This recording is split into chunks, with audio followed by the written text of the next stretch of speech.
guys, welcome back to another edition of Chats from the Blog Cabin. Today I'm joined by Patrick. Patrick is a parenting expert.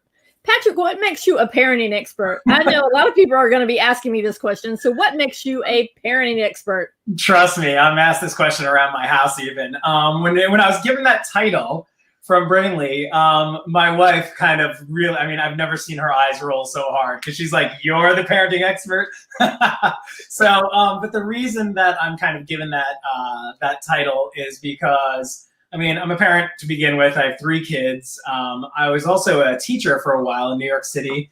I taught special ed, science, and English. And also, I'm one of the co-founders of Life of Dad, which is a parenting website and community. And when I was running that with some of my partners, we grew it out to be one of the biggest parenting platforms in the world from the dad side of things. So all those things kind of combined, they gave me the title parenting expert, but my wife would probably, maybe want to question that a little herself because she's the one who does most of the planning and keeping up with the kids' schedules and all that kind of stuff. So you're here today to help us, basically to give some tips to parents to help navigate during COVID, to help kids learn, because I know a lot of people are really pulling their hair out, because virtual learning, they're going crazy right now. I don't know how many times I've talked to parents and they're going crazy. They're like, virtual learning is not for the faint of heart. And they are really learning that teachers are really earning their paychecks. They definitely are. And, being a former teacher, I have and we all have a lot of teacher friends, but I have a lot of former colleagues, and just the amount of work that the teachers have to do nowadays it's essentially doubled, especially if the teacher has to do in-school learning and at-home learning. They've got to really try their best to make sure each kid is keeping up. And it's a really difficult thing to do, especially when they're doing the homeschool stuff. So personally on our side, my kids did both. We did homeschool at-home learning for a while, and then after a few months, they went back in, and the kids were desperate to get back into school. And then after a few weeks of that, now they're desperate to stay home again because they see some of their friends get to hang out and, stay. They don't have to get up and get to the bus so early, that kind of stuff. But I totally understand where it comes from on both sides, the teacher side and the kid's side. So how can parents keep their kids engaged in learning while they're at home? Oh boy. Well, there's a bunch of it with Brandon. We came up with a bunch of tips a while ago to not only keep the kids engaged, but to make sure that the education is the best it can be while in a situation like this. And those things really range from it starts from the moment the kids wake up. A lot of kids, especially mine, they thought that when they were doing homeschooling, they're able to kind of just roll out of bed when they want, go in their pajamas, flop on the couch with the computer, and just sort of, coast through the day. One of the big things was setting a schedule for the kids as if they were going to school. A lot of the kids are in school nowadays, so you don't have to really worry about that rigid schedule. But as a parent, if you're getting your kids up at a specific time every day, you make sure they get dressed every day. You give them food every day, like as if you were sending them off to school. It at least gets them accustomed to the schedule. It lets them know, like, hey, this is business. We're not just going to be, sitting there watching cartoons until just 1 minute before school starts. Another big tip was having an education command center for all the kids, making sure that they're not, maybe it is in their room, but making sure it's not on their bed lying down. What we had was my wife set up a section on a table for our son and a section far on the other side for our daughter with the noise canceling headphones so that they're not disturbing each other. But at the beginning of every single day, they would have to be there at a certain time, ready to go, ready to check in. Again, it's really just to accustom them to the fact that when they're in that section, they're there for learning. They're there to be engaged in the classroom and not to be engaged in all the stuff that can really distract them, especially around their own house. And double, especially when they're in their own bedroom and you're not there to keep your eye on them, because it's way too easy to, grab an Xbox controller and sit and pretend you're looking at the camera, but really be watching, Animal Crossing behind you. So, yeah. So those are some of the things that that we'd come up with in order to make sure that the kids were super engaged in their learning. Yeah. So you suggest getting a separate station for each child. Do you suggest doing it in a different room for each child as well? If possible, I'm not everybody has the same sort of setups where they're able to do that. For us, it was the same room, but just at least different ends of the table. And it also comes down to how well your kids work alongside of each other. I have a 13-year-old girl and then an 11-year-old boy, and they're always butting heads. Just, they're either best friends or, mortal enemies at any given time. So we try to keep them away from each other during the schooling to make sure that they're not going to have, any sort of incidences where they're, maybe somebody's elbow went too far across the table or something like that.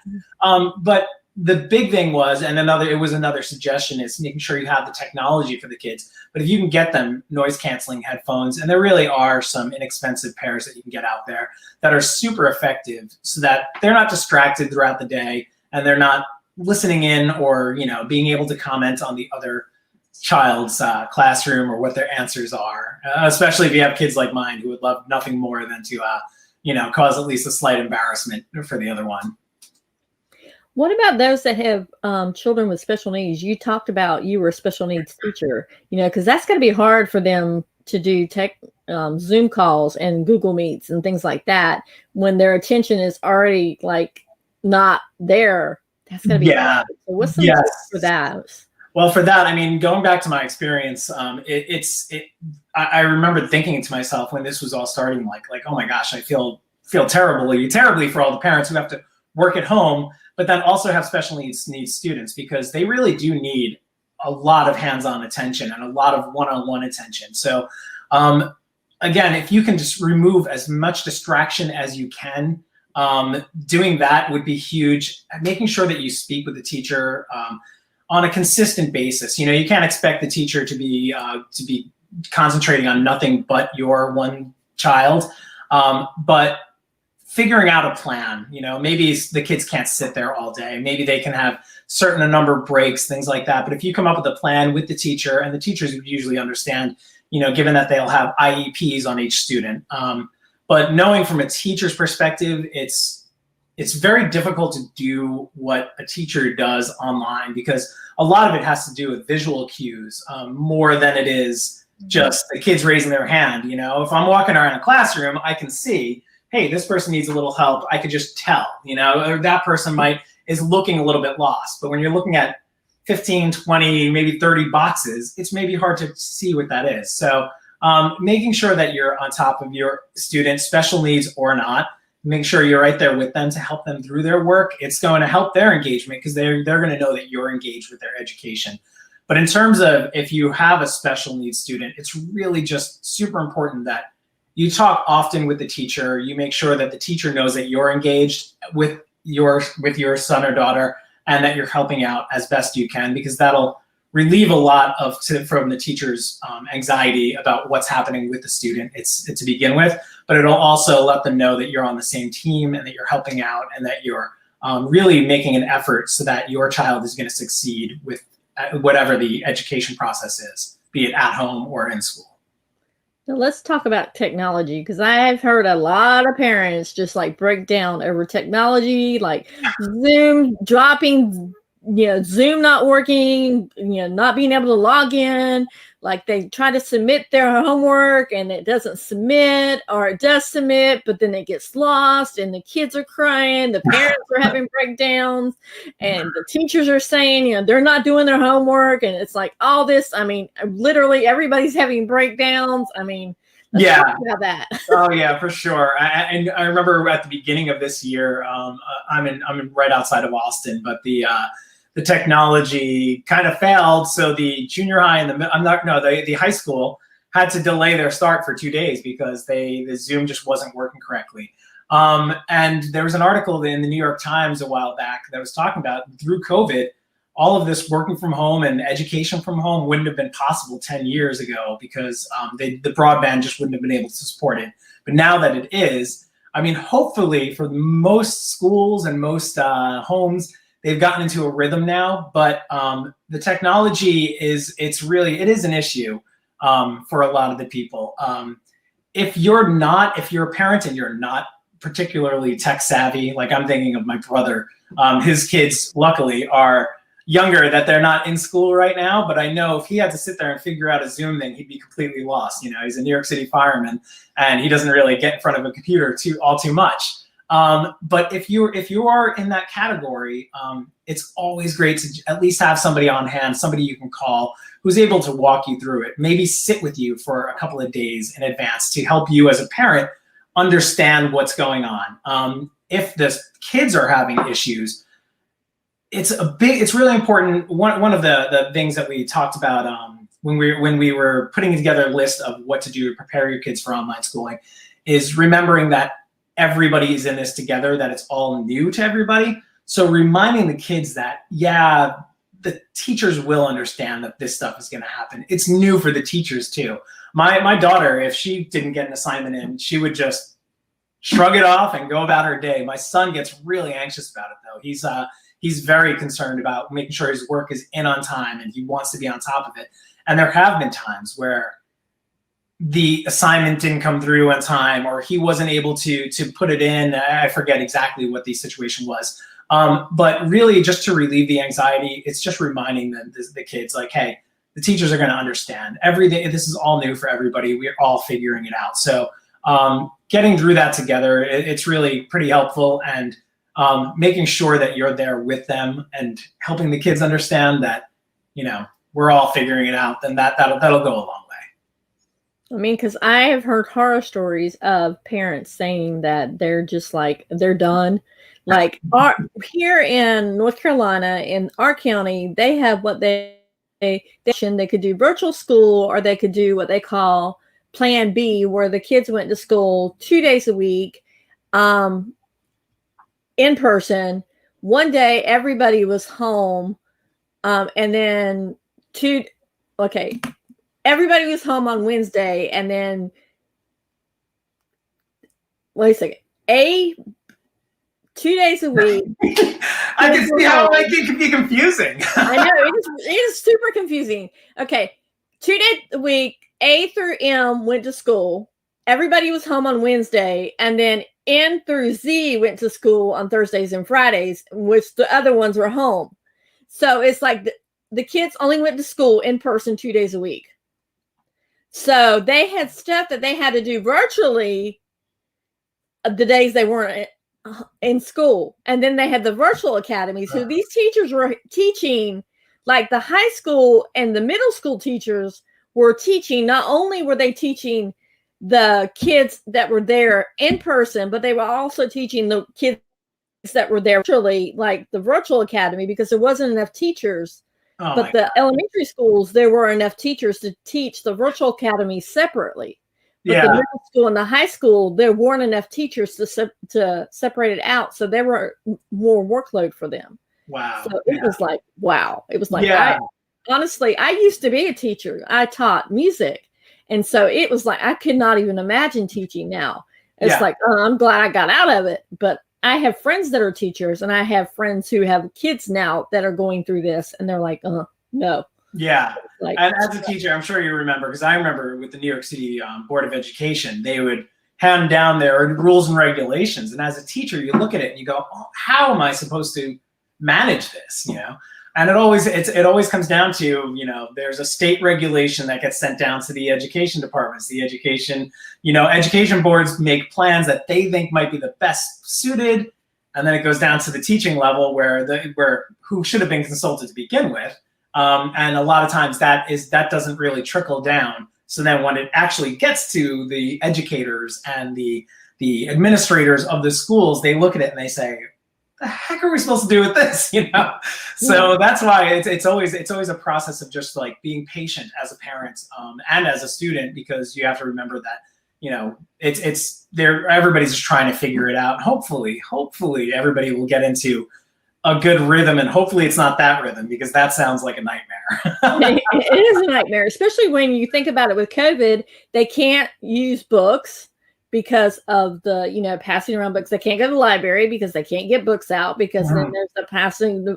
They can't, with lunches, they have the lunches, but somebody brings the lunches to them on styrofoam trays, because the bathrooms, they have to go to the bathroom, and, they go one class at a time. They stand 6 feet apart and all this other stuff. You can't pass, go to the buses. You have to go at a certain time, and makes you late all different times. I mean, it's just crazy. Yeah, it's difficult, and it's hard to keep up with the health regulations and the education regulations, and so you just cross your fingers at this point. Hope that it's all working out for everybody. So yeah. So on that note, let's take a short break, and then we'll come back and we'll talk about how we can make learning fun at home. Sure. I know you have some great ideas on that, right? Absolutely, of course. So let's take that short break. Schools closing their doors again this year due to the COVID-19 pandemic is devastating for students, parents, and educators. Beyond that, it has disproportionately challenged low-resource school systems, further revealing educational and health inequities among communities. Teachers and parents are searching for tools that will enable schools to reopen, but many of these solutions are expensive and time-consuming. To ease the magnitude of challenges faced by high-need school districts, we can provide a simple solution that has a deep impact. I'm Della, the founder of Nestle Space. Nestle provides easy, beautiful, health-centered design that adapts to any environment. We design products that are attentive to bodily experience, emotional health, and ergonomics, including our portable, touchless hand washing station. Our hand washing stations bring running water anywhere with an outlet, accompanied by ergonomic design. Because no plumbing is required, our portable stations can be placed in classrooms, gymnasiums, lobbies, libraries, and beyond. The CDC has identified hand washing as a critical mitigation measure for schools during the pandemic. However, as evidenced by the high number of schools that have reached out to us over the last 6 months, many schools do not have prolific access to running water in classrooms and in other areas which they need to repurpose as classrooms in order to increase social distancing during the pandemic. We know schools are short on resources, dollars, space, and time. We can help, but we need your help to do so. We'd like to supply our Nestle Kids hand washing stations at no cost to selected public schools in need. Our first goal is to distribute these to 10 school districts. We are asking for your help to simply cover our production and shipping costs. Together, we believe we can help students more safely return to where they thrive most, at school. In these crazy times, we thank you for considering this and for your generosity. We believe that by helping support each other, we can make a positive impact in a very hard time. Again, thank you for your support. We hope you and yours stay well. And we're back. All right. So let's talk about how we can make learning fun at home. Sure. What are the things that parents can do to keep kids engaged at home and learning, so that they don't know that they're actually learning? Right, exactly. Well, before I get into that, I love that the Nestle thing. Those are great. I wish they actually were. She actually started it as originally her design was going to incorporate breastfeeding, and she was going to do it like a breastfeeding for moms in the workplace. But once COVID hit, she repurposed it so that it was for hand washing stations. That's great. So awesome. That's awesome. Yeah. All right. But yeah, so to get into making education fun or exciting at home, I mean, one of the easiest things, obviously, is if you're able to gamify any sort of education. Kids, obviously, they love any sort of a game, and there are certain platforms that are really good at that. Like if you're learning another language, Duolingo is I don't know if you've ever used it yourself personally, but I wanted to get my kids to use it, and then I started using it. And Duolingo, like I started trying to learn Spanish and Japanese, and then mixing them both up. So I speak a little bit of, I don't know what you would call it, Japanish. But it's fantastic. It gives you choices. There's rewards as you're playing on the app or on the computer. And you can actually connect with your friends. So there's a social component too. So my kids and I are all connected on Duolingo, and I challenge them to see who can get further down the lessons to learn the different languages. And they love it, and it makes it really fun. It's a great platform to jump on. So not only is it making it fun because it's fun because they're, on the computer and doing the games, but one of the big things about making it fun for the kids is making sure that education seems fun. To me, I love learning. I love learning anything I can at any time. So learning Duolingo alongside of them and knowing, they know I don't speak Spanish, but I'm trying. So because they see me trying and I'm trying to do better than them because I am making it a competition, they're trying to make it be better than me also. So it just makes it a lot of fun. And that kind of attitude and that kind of approach to the education is huge for the kids. It'll really, if you're leading by example, it's going to help their education tremendously. Like a lot of parents are out there complaining about they don't know how to teach the new way to do math. And I'm one of them. That's one of the ones I refuse to actually learn.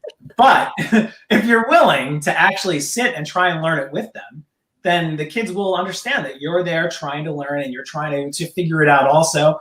And then you'll be better able to help them as they're doing it. But also, they're going to see that, learning isn't such a chore and it's not so terrible. Another thing, obviously Brainly, which is who I work with, it's a tremendous resource because not only do they have certain gamification aspects to learning, but also it's a big social platform where kids are, especially if they're at home, they're able to actually connect with kids that are their age. If you're not familiar with Brainly, the best way to describe it is it's the world's largest online study group. So if you have a student who is struggling in any subject, they can go in and ask a question. The question doesn't go to people like me or you. It goes to other kids that are their age, that are really good at that subject. Kids are able to scroll through and find questions other kids are asking, and then they get in and help those students. So the kids are learning from people their age, and they're able to really connect in that sense. They're not learning, it's not somebody who's been an expert at this for 10 or 15 years who is really trying to dictate something. It's somebody just their age, maybe from across the world, who is explaining, like, this is the best way that it can be done.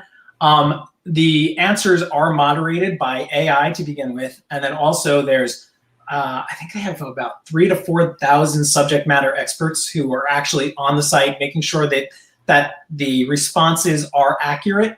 And it's not just like an answer farm where you can go in, I just need the answer to this math question, let me throw it in there, got the answer, I can move on.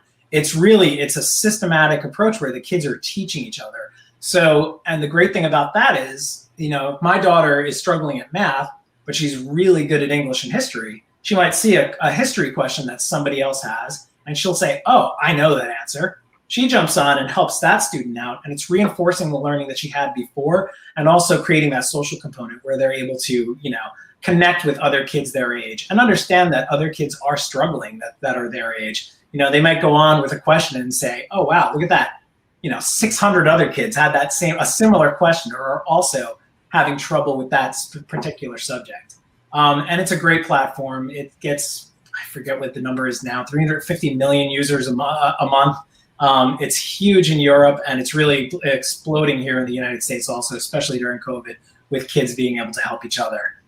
Another great thing to do, if you have younger kids, this thing is fantastic, and I started using it not too long ago, but it's called Creativity. And it's written like that, Creativity. So if you've ever had the boxes that get sent to you for, clothing or something like that, a monthly subscription, you get in, you get what you like, and you kind of send it back. Creativity is similar to that, only it's all creative learning, and it was made by a psychologist and a teacher in California, and they put together these boxes that are crafted to really get the kids' creativity rolling, but it's also tied into educational like fundamentals, and it's really a lot of fun. So you can get monthly subscriptions and get new things where you sit down with the kids again and you help each other out with learning things, science experiments, coloring, but it's all tied into something that's educational, and it's also basically bespoke for each age group by the psychologist who is part of creativity. So those are some of the really fun things that you could do at home so far to really amplify education and make it more fun if you're stuck at home with the kids, which a lot of us are. Now let's go back to Brainly. I know a lot of parents are thinking, what is the process? How do you screen? Because there's so many, I'm just going to put this out there, so many child predators out there that they want their child to be safe. I know Brainly is got to be, I know it's safe, but how can you let the parents know that it's safe? Yeah, absolutely. It's like I said, it is moderated. It's not something that's just like a free for all. It's not like it's not a Reddit forum or something like that. It's moderated. It's for free for any schools. Any kids can use it for free. So anybody can join. But once answers are put in, it's screened by artificial intelligence to begin with, to make sure that it's tied into the subject, that it's actually the questions are being asked. But then also we have there is the thousands of subject matter experts who are in there also all the time, just moderating what's going on, checking out the conversations, making sure that everything is education focused. But then also, and this is a major component, is it's really like the people who are using it are really protective about the community that has grown and been built there. So they are able to police themselves. They are able to watch out for what's going on and to make sure that that the Brainly community stays the safe space that it is. So there's no option for like, oh, let's separate chat or something like that. No. There's nothing can be like done privately. You can't pull to the side and be like, hey, DM me, anything like that. No, there's nothing along that. Everything is public and everything is easily viewable. Parents are able to monitor their kids' activity on it also, and able to create your own account and make sure that you're following up with what's going on. So yeah, there's nothing, no hidden little alcoves in Brainly that would make it something that could be even potentially suspicious. Yeah, I just wanted to put that out there, and I know there was a lot of parents that would have that question, so I wanted to put it out there so that people would know that it's a safe place for kids. Yes, I appreciate the question. I kind of sometimes forget to mention that. So yeah, because a lot of people nowadays with social media, and there's all these predators out there that you don't know what's safe for kids. So we have to make sure that things are safe for kids. So. Yeah, definitely. It's an ongoing struggle where my daughter wants to be TikTok famous, and she is not allowed to have a public TikTok account because of that. So, but yeah, so I totally get that. And as a parent who has done social media and has been on all these platforms and has run platforms for so long, and now who has kids that are finally getting into them, I'm very super cautious with what's out there, knowing what I do know, which is probably a step above what everyday parents know. And already to begin with, that's a lot. So knowing all of that, I feel completely safe and completely happy having my kids use Brainly. Knowing how open it is and how protected and how safe it is as a platform. Well, I appreciate you being open about that too, as well, because I think that'll help a lot of parents as well. Yeah, of course, totally. Yeah. I get the hesitation from everybody. So let's talk about things that parents can use if they don't subscribe to a lot of these different things, but things they can do around the house that can help kids. Yeah, absolutely. In learning. Sure. There's certain things that you don't even need to have specific education for to help your kids learn. My 4-year-old son and I, when he's not at daycare, we just go for walks, and he has questions, and we figure out. I talk to him about what I can. This morning he was extremely interested in bees all of a sudden, and he asked me all these questions about bees. I told him everything I knew about bees, which wasn't a lot. But then he was asking how do they make honey? How are their hives? Like questions I really didn't know the answer to. So when he did get home today, you know what we did? We jumped on the computer together. We looked up behaviors and bee videos. So we learned a little bit more about it. So things like that, like just learning around your house, and you don't have to go far. You can go right outside your front door. Figure out something that you can teach, especially the really young kids. You know, I mean, you can blow them away with your extremely basic knowledge of, like, you know, the bush outside of your house or something like that. And education doesn't specifically have to be only book learning. One of the things that I taught my kids was, hey, let's go outside and find some things that we can eat. And they were like, what? We went right at the block. There's one of our neighbors has a rosemary bush, pulled a twig off of that and came home and twig? What would you call it? Sprig, I think. And just grilled up some bread with the rosemary on it. We made rosemary focaccia. I think it was just white bread, but you know, so, but they got to learn. They got to learn a little bit of not only about what's in their environment, but then we got to the kitchen. They learned how to do a really light cooking of a little bit of olive oil, piece of bread, rosemary, changes the flavor. So they do get a lot of education in that sense. And it doesn't, like I said, it doesn't have to be the typical, here's your book, here's your lesson. You know, they're learning about all sorts of different things. Kitchen learning is a big one too. So, because if your kids all of a sudden turn 13 or 14 and they're making muffins for you, then that's a humongous win as a parent. So let's talk about kitchen learning. What can they do in the kitchen? What age do you start them in the kitchen then?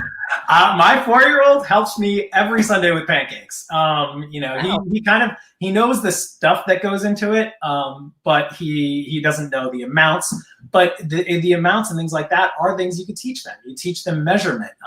You know, my son knows one of the big lessons that he learned one time is don't pour salt over the big thing, because he poured it once and all the salt went into everywhere because he missed. So we had to restart.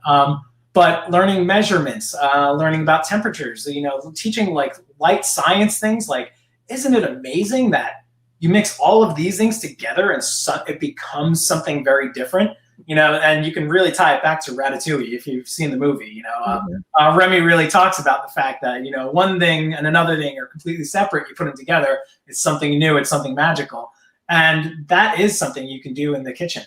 And I mean, you're there every day anyway. You might as well just incorporate it into some sort of education. It'll benefit them in the long run. Especially if they're learning about, you know, real foods, if they're learning about how to prepare their own meals. Like the pancakes we make, we don't use box pancakes. It's flour, it's butter, it's eggs, it's milk. We mash up bananas to make sure there's extra nutrition inside of it. Things like that. It's huge, and the kids love it. The kids love helping me. But one thing I always complain about, it's always like I could say, all right, pancakes will be ready in 15 minutes. And then they're like, can I help? And I say, okay, pancakes will be ready in 40 minutes. Because it really, you know, whenever they're helping, it always stretches out that time by a tremendous amount. I love how you're teaching them to make it from scratch and not from a mix. Yeah, it's really easy. When I tried it for the first time, I was just like, oh man, pancakes, you can't do it just from scratch. And then I found out, I was like, wow, it's pretty simple. So if you have the right stuff, it's not too hard at all. But there's another thing. You can also teach them to read.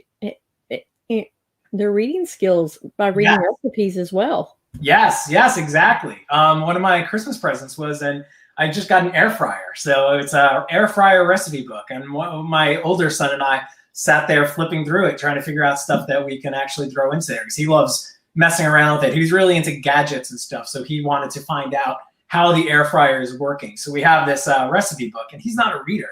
He's my daughter reads everything she can get her hands on. He doesn't read anything, but he sat there and read through more of that cookbook than I did, just trying to figure out different stuff, different things that he might want to try. And yeah, so it was a big win having that around, actually. And something I never even thought of, and just sort of happened. So now you just need to get him more gadget books. Yes, exactly. Yeah, I totally do. Yeah, you're right.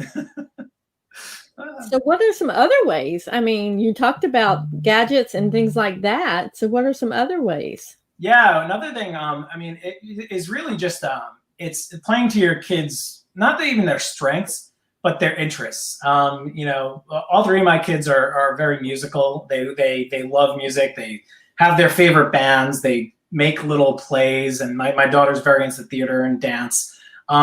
So in order to kind of help that along, I've never played an instrument in my life. I've been trying to teach myself ukulele. I'm pointing to the floor like you can see it, but I've got a ukulele right there. But just, I mean, when I say yesterday, literally yesterday, I went out and went on to the Nextdoor app, and I bought a Casio keyboard for the kids to start messing around with. And this morning at 6 a.m., I heard my 4-year-old up already playing on it, trying to figure out how I taught him Mary Had a Little Lamb, which is the only thing I know how to play on piano. So getting something like that, it's another education that they can start learning is while they're home, while they're not able to go out and go with their friends, maybe they can sit down and they can start playing on this keyboard. There are thousands, I mean, there are probably hundreds of thousands of piano lessons geared to different age groups and different learning levels that they'll be able to go in there and do. And since we got it yesterday, I haven't been able to explore them all to give you any real suggestions, but yeah, that's something that we're ramping up over here now to get the kids all into learning piano, and maybe some of them will start learning ukulele a little more. My daughter already learned, but yeah. You have your own band. Yeah, right? Wouldn't it be great? Pretty soon you'll be on YouTube, right? Maybe she'll be YouTube famous, not TikTok famous. She wants to be something famous, so we'll see. So do you have any more suggestions before we head off? I think we hit a bunch of it. If I think of any more, I'll shoot a message over to you to broadcast out to your awesome audience. So what is one last tip that you can give to parents who are pulling their hair out now, especially if their kids are home with them? The last tip I would say is it's really just reiteration of, just being patient and remembering that we're all in it together. The kids are stressed, we're stressed, teachers are stressed, administration's stressed. So if everybody just takes a deep breath and communicates, then we'll all be better off that way. And where can people find you at? Oh, Brainly.com. If you go onto there and check out Brainly.com, that's all of our social is out there. You'd be able to find us there. But Brainly.com, it's a great platform, and it's a huge a spot for parents to be able to help their kids by helping them help themselves and each other. So yeah. So Patrick, I want to thank you for being on today and for the entertainment. And I just wish you were able to play the ukulele, because that would have been really entertaining. Oh, are you going to do it? Go ahead. See, I'm learning a little bit. You actually learned. That's the lava song from one of the Pixar shorts. So it's the only song I know the entirety of. All right. I want to thank you so much for being on. Thank you. Thank you for having me. I really appreciate it. All right, guys. We will see you on the next chat from the Blog Cabin.